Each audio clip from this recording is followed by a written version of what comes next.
with me for the good part of the last decade. And I have to say that, well, one would think that, you kind of become sort of expert in this field, but actually every time I have to prepare a new presentation, new questions emerge. And I think it's a really great opportunity today to discuss with people that are interested in the same, in a sense, field of studies, we could say, and keep discussing about it, because those issues of types and archetypes are definitely not so stable grounds, I think. So today I will present a study and interpretation of the Jesuit reduction as an archetype. However, I have to say my interest in this peculiar form of settlement, which developed between the 16th and 17th century, 17th and 18th century, is not an historical one. I'm not a historian, and my use of history perhaps is a bit problematic, but it is instrumental to understanding and reframing conceptually and methodologically the role of the architect and of architecture today. So my inquiry starts from some crucial questions, I would say, on the contemporary condition. In the endless field of urbanization, and here we see São Paulo, but could be Shanghai or any other contemporary megalopolis, where every resource, every person, every thought or relationship is put to work for a single end, which is to say for the production and reproduction of capital, can architecture still have a critical and projective role? I would argue that this is possible only in as much as architecture, which has been traditionally the representation of the dominant powers, is turned on its head, giving form and representation to those antagonistic subjectivities that embody a different form of life. To face the dramatic political, economic, environmental crisis we're going to witness, and we are witnessing, we could say the crisis of late capitalist form of production, we need architecture as the framework of a radical change of practices and beliefs, of a conversion, we could say, remaining in the context of the Jesuit reduction. We need architecture as a finite analogus of the infinite set of other possibilities, which I would say non-economic, other possible relationships that awaits for us. From this perspective, the typology, that is the discourse on type, is a crucial field of investigation, as it links architecture with history, with the city of the territory, and with the design method. Not by chance, as also Davide was reminding, discussions around the notion of type strongly emerge in moments of crisis, and as the rise of the bourgeoisie during the Enlightenment between 18th and 19th centuries, or the passage from conformist to post-Fordist economies in the 1960s and 70s, where the order of cities and territories, as well as design methods and the role of architecture, were radically rethought. The notion of type has been widely debated and endlessly redefined, but I chose to start from a definition proposed by the Italian historian Giulio Carlo Ardan, which is very explicit in linking type to history, territory, and the design method. For Ardan, the type is the outcome of a regressive process to find a base form, intended as, and I quote, the internal structure of form, or as a principle that is never formulated a priori, but always deduced from a series of samples. This is to say that the type is constructed by comparing singularities in order to identify formal and functional analogies. In this way, the type is not anymore a universal idea, like in the Quatremer-de-Quincey theory, but is rather grounded in history. So that, and I quote, when a type is established in architectural theory or practice, it already exists in a determined and historical condition of culture, as a response to a set of ideological, religious, and practical needs. Following this definition of type, Ardan envisions the design method as deployed in two moments. The first moment, the type is accepted with a suspension of the historical judgment, while the model, which was used, for example, in the Renaissance, was chosen because of its perfection, so to be then imitated. The type, being just an abstraction of the characteristics shared by a series, is liberated from the specificities of historical forms and thus can be used beyond its ideological content. In the second moment, the architect is called to an intentional act, giving the type a new formal determination, individuating the type, we could say, by adapting an historical scheme which has otherwise lost any concrete value to the present needs. The architect is supposedly called to give a specific form to the type through what Argan calls ideation, a mechanism that intends to preserve the individual agency of the architect and therefore his power, but his or her power, but remains undefined in the Argan's theory because, I would argue, it would imply the return to a universal set of principles. In fact, once the form is separated from its matter, from the dialectical relationship with its material base of production, history is reduced to a neutral field without conflicts, which implies the dominion of an all-encompassing universal order over any particular instance. In opposition to the idea of type, I propose the notion of archetype, a term which is frequently used in architectural discourse, generally to refer to the iconic character of certain buildings, to the originality of their spatial, formal, or programmatic solution, or to their commonly accepted relevance in the history of architecture. However, the concept has never been thoroughly explored and defined in relationship with architecture and the notion of type. I define the archetype as a paradigmatic form, an architecture, materially and historically determined, that makes legible in its presence an exemplary relationship between the base of material production and a subjectivity. As such, the archetype goes beyond the dichotomy between particular and universal, between inductive and deductive processes, to operate according to the logic of analogy.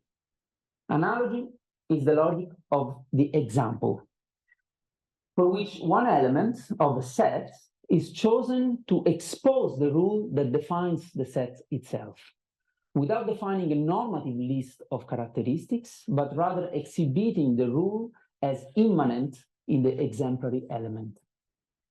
As such, the arche of the archetype is not a transcendental principle, nor a synthetic diagram of empirical characteristics, but rather a paradigmatic relationships that makes the rule that governs a singularity immanent to its material presence. Within this logic, rather than being abstracted in the definition of the type and thus separated from its material base of production, form comes to the foreground as the very instrument through which the base can be grasped and understood, because it is made legible in the finite exemplary instance. The archetype proposes a critical understanding of history as a field of conflicts, as the unfolding of complex sets of power relationships where different subjects position themselves in relationship to each other and to their basis of production. Archetypes, in fact, emerge in response to critical conjunctures when the shifting of political or economic conditions demand the reorganization of power relationships, opening the possibility of reappropriating territories and establishing new modes of dwelling and production. This approach to the typological question allows to rethink the role of the architect, which is called to ruthlessly exhibit in the exemplary form the material basis of production, as the ground on which antagonistic subjects can produce their own emancipation.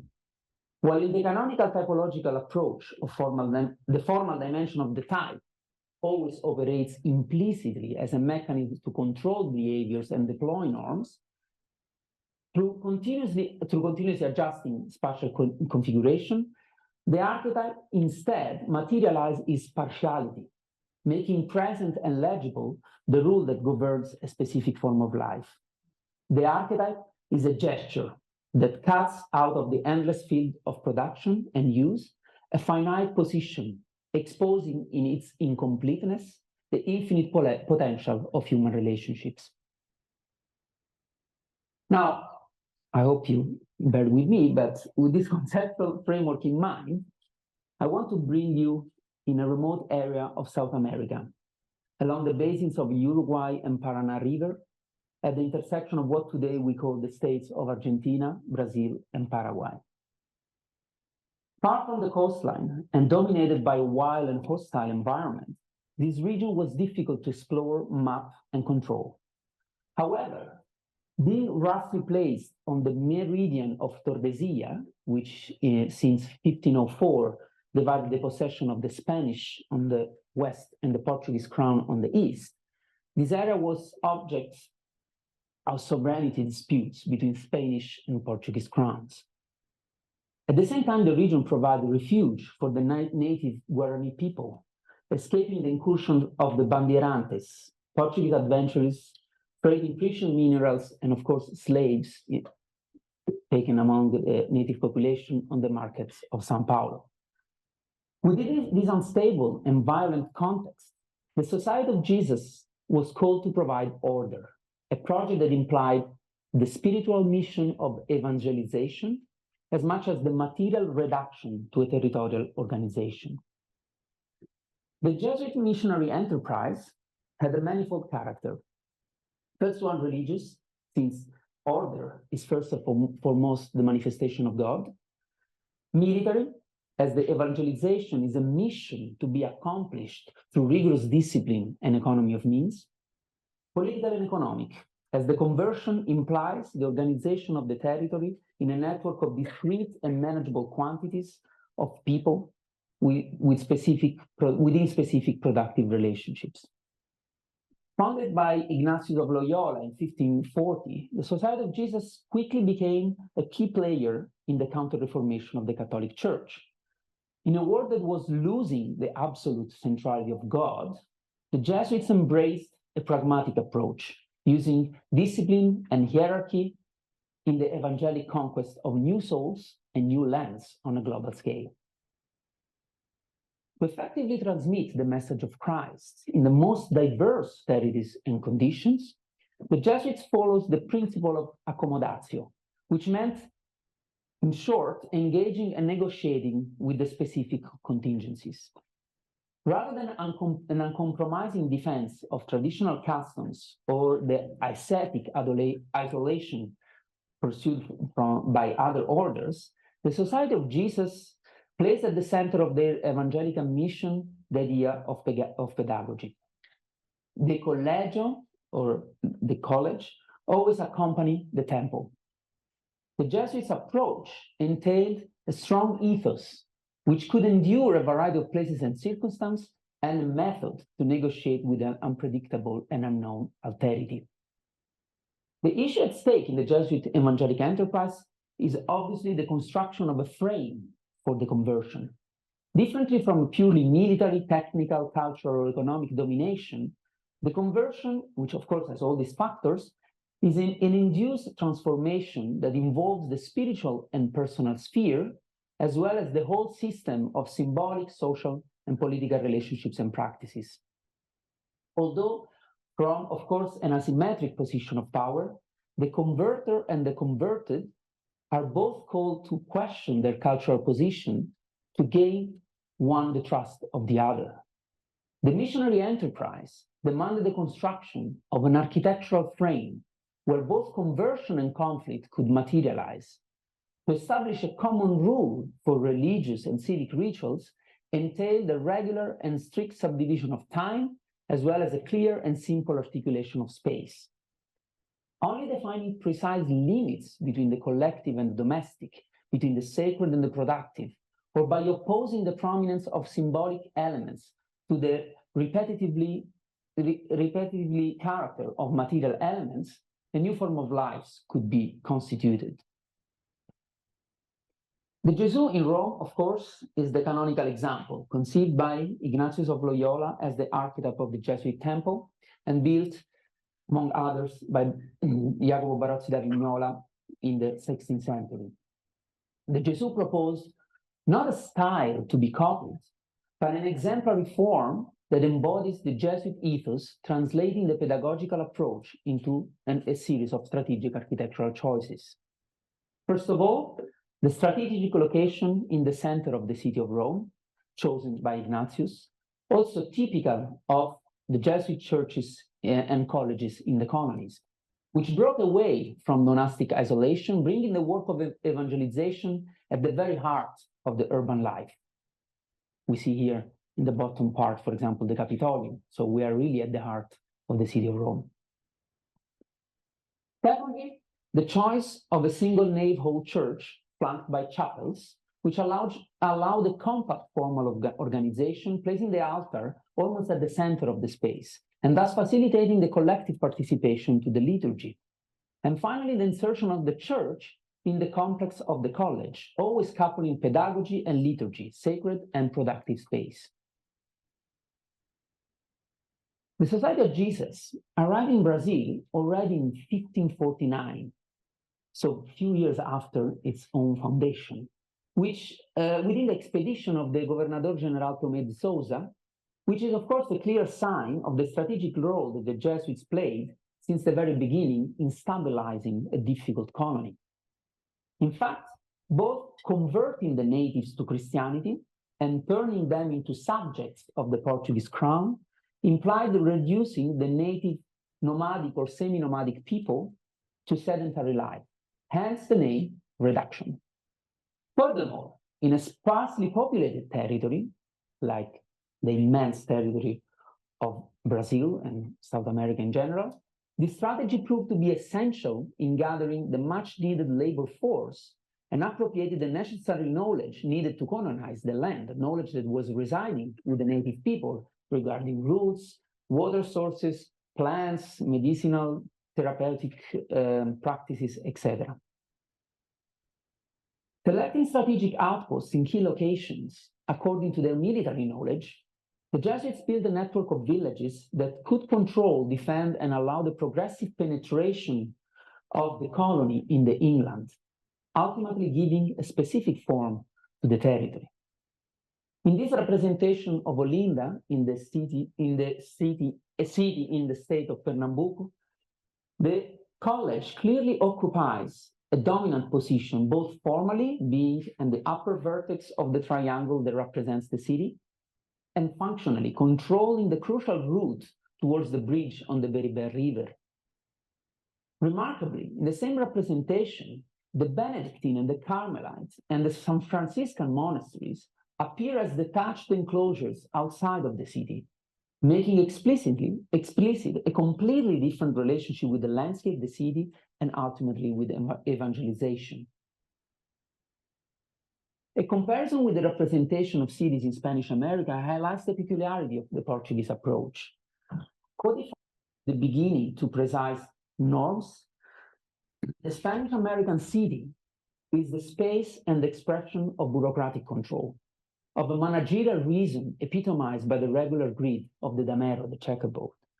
The Spaniards privileged flat locations in the high plateau of the inland, protected by the danger of the sea and characterized by better and more familiar climatic conditions, where the technocratic and abstract functionality of the grid could expand indifferent to the peculiarities of the land. In this map of Cordoba in Argentina, the settlement is described only by the abstraction of the grid and text. Buildings do not matter. They are just the expression of the linguistic space of the north. In Brazil, instead, are the buildings that construct the territory. Autonomous and introverted architectures, such as the Fortaleza, the fort, or the Engenho, the sugarcane mill, operate as archetypes, paradigmatic forms that are able to give order and orientation, defining both a strong relationship with the vastness of the landscape and an internal form of life where productive, administrative, and domestic relationships are articulated in architecture, mainly around the dialectic between master and slaves. However, the architect that embodies the colonial and evangelical project in the most striking clarity and coherence is the Jesuit reduction, and in particular the so-called 30 settlements, 30 povos, founded between 1607 and 1738 between the Paraná and the Uruguay River. At its peak, at the turn of the 18th century, or the turn between the 17th and 18th century, this network of villages gathered about 140,000 Guarani under the guidance of just 60 Jesuit priests, corresponding to more than half of the population of all the South American reductions, all the American reductions, and to about half of the population of this entire region. The archetype is constituted by three main elements: the plaza, the complex of the college, and the field of housing. The plaza is a square void measuring about 125 meters per side, where civic and religious activities take place. The complex of the college is an introverted building organized around two main courtyards, one for the House of the Fathers next to the church, and the other for the educational spaces, including workshops, classrooms, and storages. Other secondary courtyards blocks include the cemetery, on the right, in this case on the right hand of the church, the Cotiguasu, which is the house of orphans and widows, and sometimes the Tambo, a temporary residence for the visitors, or the Cabildo, the assembly for the government, which sometimes is a separate building. At the back, there is a walled garden of the Hortus, where all sorts of plantations and food is produced. Within the complex, the church, of course, is the largest mass and always occupies the perfect median position in relationship to the plaza. On the other three sides of the square are arranged the houses, organized in almost identical linear buildings, repeated in rows, parallel to the edges of the open space. The houses are isolated building blocks formed by a sequence of 6 or 7 adjacent rooms, measuring about 6 or 7 meters per side, and thus constituting a compact element of about 40 to 50 meters in length. Each room has regularly spaced openings and is surrounded by a 2.5 meter wide portico without any distinction between front and back. The other two sides of the room are blank walls, separating one space from the next without internal connections. These walls support the storage and other simple furnitures, such as sleeping hammocks or temporary screens or interwoven foliage, and eventually used to partition the space. Each room hosts a family composed of an adult male, his wife, and 2 or 3 children. The housing arrangement allowed to easily scale the settlement without changing the overall form. Subject to considerable population fluctuations due to war and diseases and the hostility of the environment, each settlement generally hosted between 1,500 and 7,000 inhabitants, organized in 500 to 1,500 families. Beyond this dimension, a new settlement was founded at a certain distance, assuring a certain degree of autonomy and maintaining a network of communication exchange, especially through water. And in any case, the reductions just counted on 2 priests, one responsible for the religious services and the other one for the organization of the everyday life. In this simple but precise form, the archetype of the reduction frames the encounter between the Jesuits and the Guarani with striking clarity. On one side, it's the ruling presence of the college complex, and on the other side is the field of identically repeated buildings of the Guarani houses. At the center of this opposition is the plaza, a measured void where the material and symbolic space of the conversion is framed and staged. The complex of the college is the house of the order, whether religious for the nurturing of the soul, military for the control and protection of the population, institutional for shaping behaviors and educating to artistic and manual skills, managerial, organizing the labor for the subsistence of the community. The Jesuits complex stands as the space of a political and spiritual order of life. Remarkably, the college addresses the square to a long and continuous wall that integrates the bell tower, the facade of the church, and various minor openings. Reinforced by a portico, the role of this crucial threshold is to establish and make legible the limit between the Jesuits and the Guarani, between the Christian and the savage life. The regulated permeability of this wall, the possibility to cross this threshold and access the house of the fathers, to work, cultivate, pray, or rest in peace, reveals in its material thickness the nature of the evangelical and colonial ethos of the Jesuits. The symbolic dimension of the complex of the college is countered by its pragmatic internal distribution. Always organized around courtyards, the rooms only slightly vary in dimension according to different needs, while it's the efficiency of structure and circulation that dictates the arrangement. If the defensive character and the scarcity of means partially explain these choices, the overall effect is one of a radical formal abstraction, deployed simultaneously in 2 directions, On one hand, the sublimation of symbolic values, and on the other hand, the pragmatic satisfaction of productive and reproductive needs. In this respect, the domestic sphere as well plays a crucial role in the framework of the reduction, as the conversion required not only symbolic and spiritual work, but above all, a precise material organization of daily life. As I said, prior to arrival of the Europeans, the Guarani people had a semi-nomadic life, where agriculture was a complementary form of subsistence to hunting and gathering. Hence, a territory was explored for a few years and then left when the natural resources and the fertility of the soil declined. The tribes were organized in small temporary villages called amunda, constituted by 5 or 6 buildings and surrounded for defensive purposes by an enclosures made of stockades and moats. The architecture of the Guarani was essentially a single communal house, the oca, a building of about 50 by 8 meters corresponding to the teyi, the clan, the basic social and economic and political unit. The interior was divided in 3 naves by wooden trunks supporting the roof, defining a central communal space where collective activities took place, such as cooking, eating, and ritual performances, and 2 lateral sequence of spaces shared by 10 to 50 kinship groups. The division in separate spaces was loose, without rigid partitions, and thus perfectly corresponding to the social and cultural structure of the Guarani. Ignoring the notion of private space and property, they considered the whole teyi as an extended family, a space with a high degree of social and economic interdependence. The Jesuits obviously could not accept the blurred boundaries between kinships and groups, and the promiscuous and polygamous relationship that were part of the Guarani social structure. The prerequisite for sharing resources according to a Christian way of life required the definition of clear affective bonds and spatial limits for the family. The Jesuit Guarani housing was then the result of a radical spatial inversion. The central part of the building, once devoted to communal activities, was subdivided in completely separate rooms, isolating different family units, while the communal spaces instead were pushed toward the outside in the form of a portico, which mediated the relationship between what we would call the public realm and the private rooms.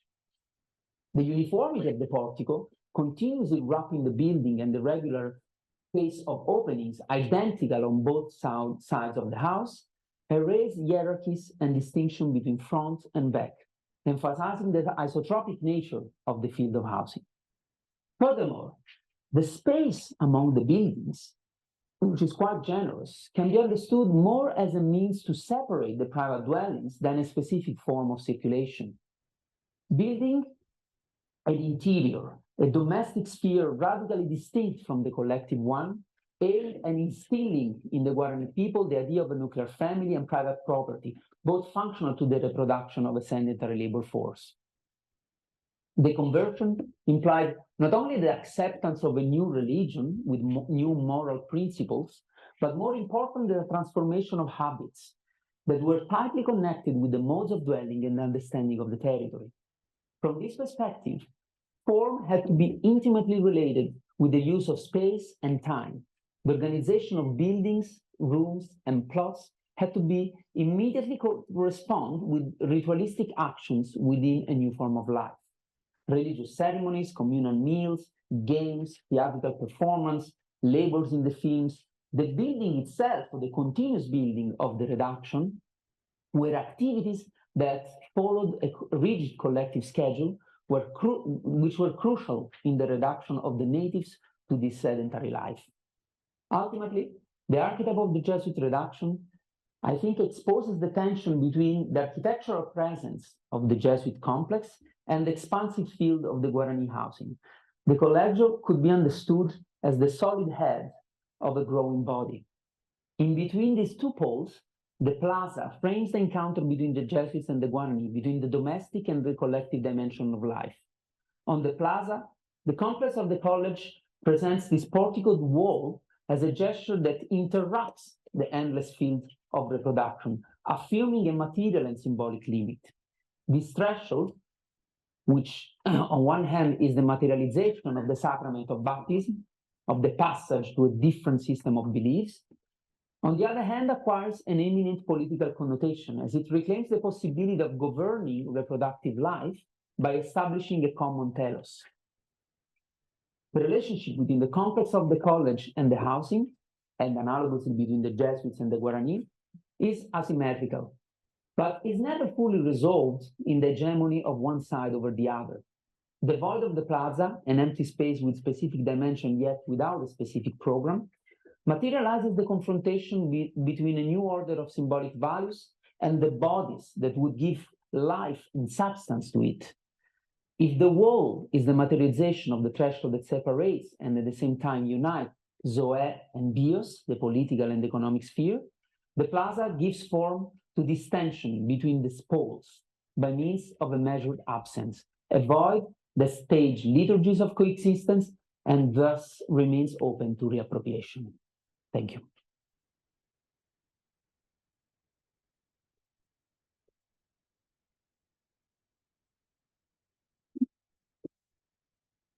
Thank you, Davide, for this very interesting presentation.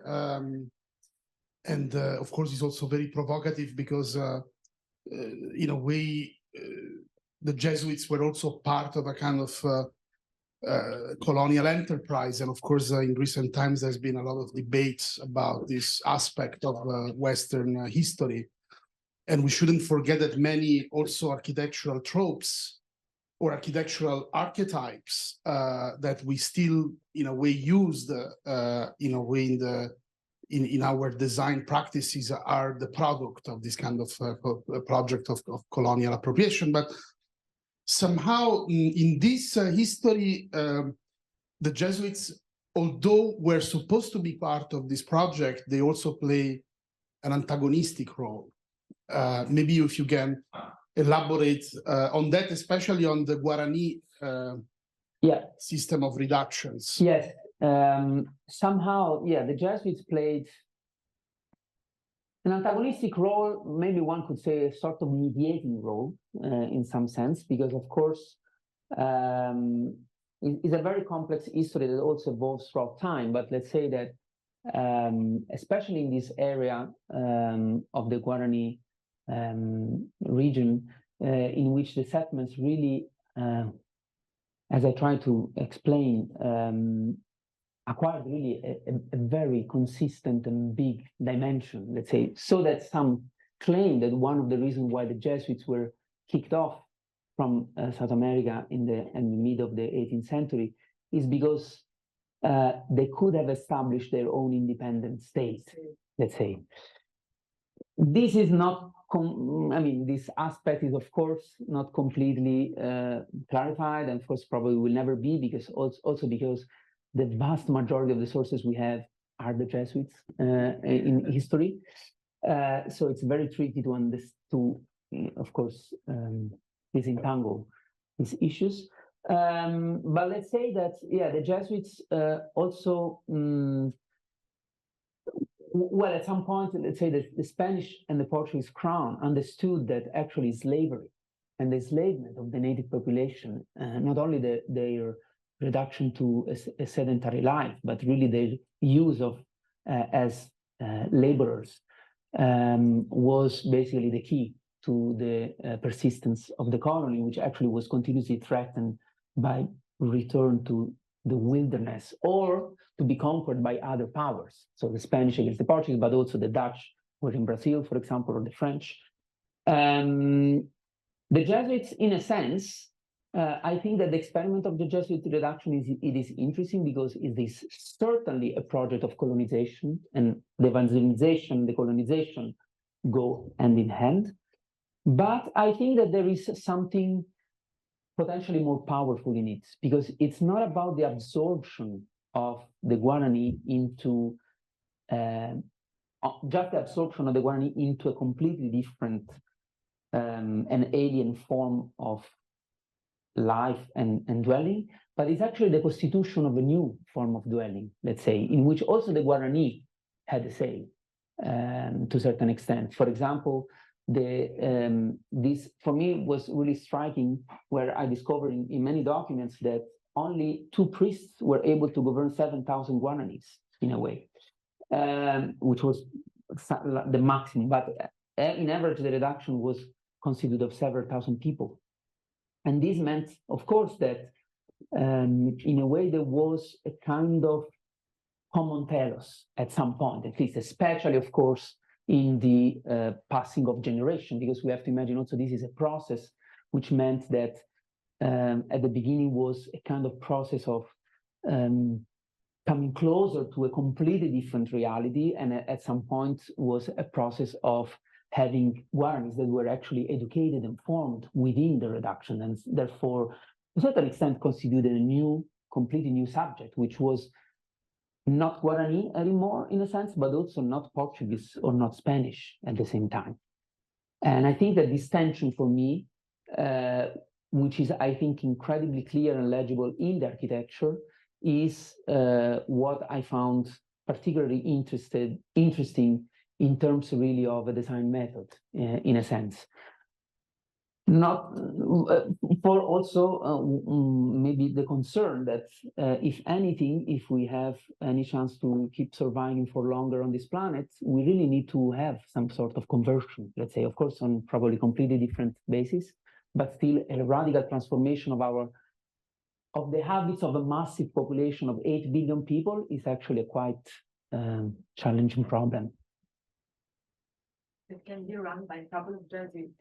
I guess we will need more than a couple of Jesuits in this case. Yes, Marzo. Thank you, Davide. It's very interesting to see your point of view of the Jesuits, which reminds us also, as Benito was saying, that archetypes sometimes they remind us that they are not so innocent, no, when we use certain architectural examples that we also like and love. But I have a curiosity more. I know that actually there is this attempt from the Jesuits every time that there was a project of evangelization, as you perhaps mentioned, to adapt their own, let's say, to the existing culture, to the existing. Was it also the case here? Yes, of course. In some sense, the proportion is quite different because of the environment, in a sense. Meaning, one thing is adapt to a,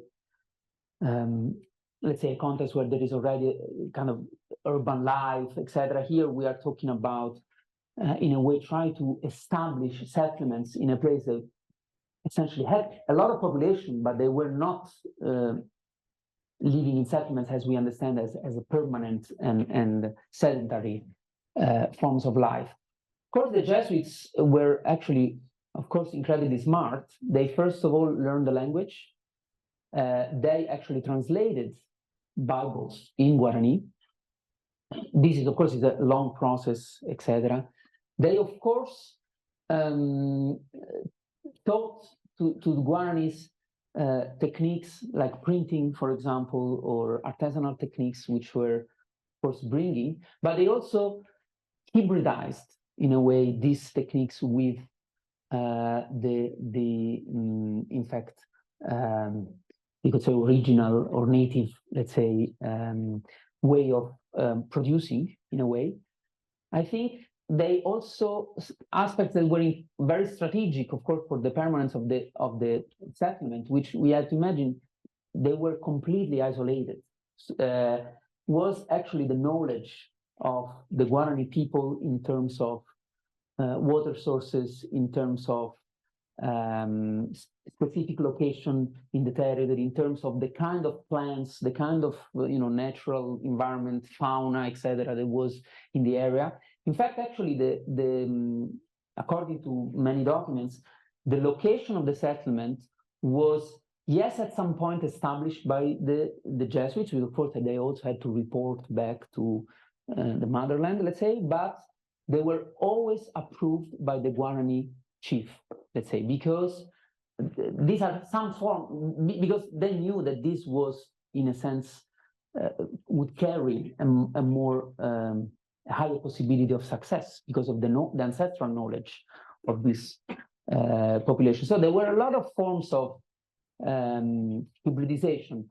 Of course, the major difference, as I try to explain, is this one of the form of housing, which was, of course, radically different and probably the major transformation in Guarani's life. Yes. Thank you so much. Thank you, Davide. This is really wonderful to see your work in this way. I just wanted to ask you about the empty center. You did a great exposition of its purpose somehow, but I found, looking at the missions in California, very different contexts, Franciscans, not Jesuits, but I found that the empty void was also a register that kind of cut across the culture. So natives recognized the center. And the empty, the kind of instrumentality of this emptiness for them meant something. No? So Yeah. I wonder if there's anything there that you came across that's also really interesting. No, absolutely. I think, well, first of all, the square, yeah, maybe you're right. Actually, we shouldn't call it, I mean, of course, the Jesuit called it plaza, but probably the most, or one of the more accurate term we should use is terreiro, which is, in fact, well, a word that defines just a kind of opening in a way, a kind of clearance, we could say, in the ground and in the forest, we could imagine. And perhaps we could imagine that was the first, I mean, of course, they are not really recording of how the practices of building this happened, but we could imagine or put forward the hypothesis that actually this was the first act to clear the ground and produce, in a way, the center of the settlement. Certainly, this place was the theater of collective rituals of both religious and civic kind. Of course, these rituals had, from the very beginning, a form of syncretism, in a way, a form of combination of Guarani kind of rituals and Catholic rituals. Of course, they had also strong civic purposes. For example, it was a place of punishment, flagellation. The cross was also, and this post that, for example, here is with the statue on top, was the place where punishment took place, which, of course, we have to understand this was an extremely violent kind of, well, environment, we would say. Another aspect that is very interesting is the Jesuits used a lot of theater representation, which was a way to, yeah, to a certain extent, translate more probably codified religious rituals that to a certain extent had a more abstract meaning, abstract performance, into much more intuitive kind of dimension. For example, putting in scene wars or kind of social relationships, etc. And this was instrumental, of course, to instill this different idea of life. Another aspect is singing. Singing was absolutely crucial, and music was a fixation of Jesuits. And so that one of the things they did, they construct instruments, musical instruments, and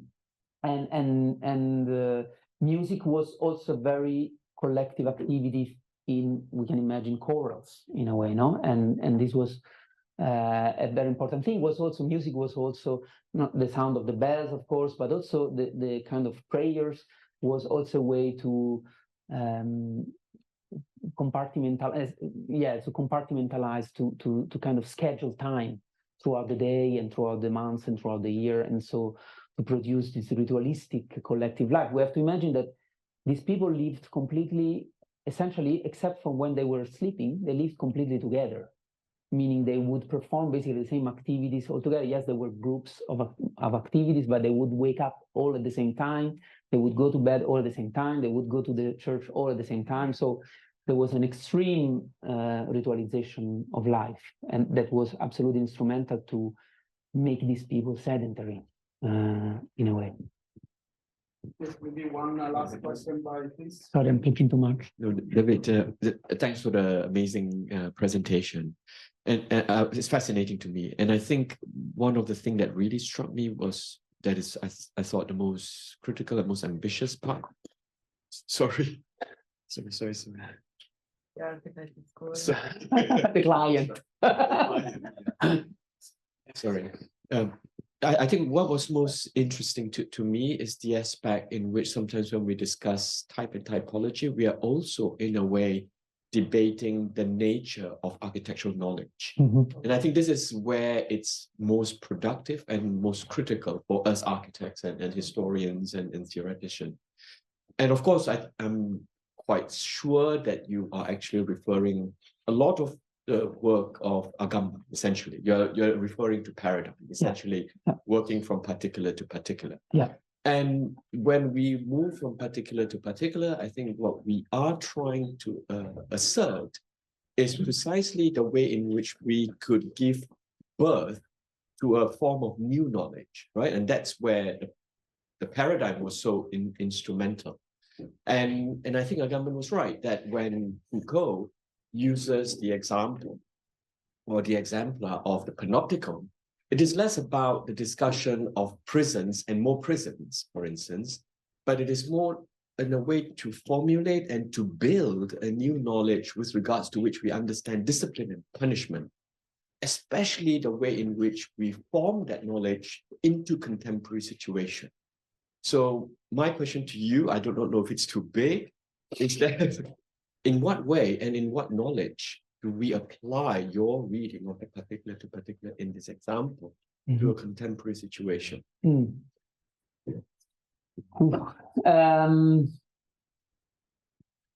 I think, in a sense, I mean, I think I think your question has the answer in it, but I guess that in the contemporary situation, for me, the point would be to, as architects, in a way, to design buildings that make really legible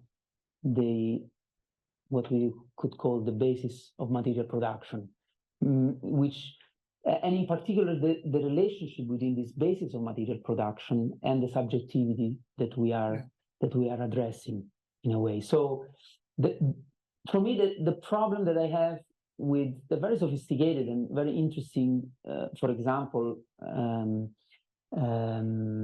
way of interpreting the type of Giulio Carlo Argan is that when we abstract the typology from studying the different samples, let's say, this kind of nexus between the basis of production and the subjectivity and the form of producing these things is somehow lost in a way. Because in this process of abstraction, in a way, we are forced to reduce this complexity in a way to a diagram, we would call it, or in a way to this base form. I was very interested, I was really yesterday reading this word base form that he uses, which is, he means this internal structure, deep structure, etc., etc. So it's nothing really new. But I was really struck by this idea of base/form. Like what this process does, that Argan explains, is actually separate the base from the form, in a way. While actually in the particular to the particular, the base and the form are there, are always present in a way, because they're readable in the paradigmatic object, let's say. So for example, in the reduction, the base of material production and the form that the reduction acquired are readable in the object itself, even if it's just a representation of the object, etc., etc. And so we can, in a sense, reconstruct the knowledge that is there in a way, and potentially create a new knowledge when we use this in a different time and context, in a way. I don't know if I really answered the question, but I think that for me is the probably the key problematic aspect of the notion of type. Thank you, Davide.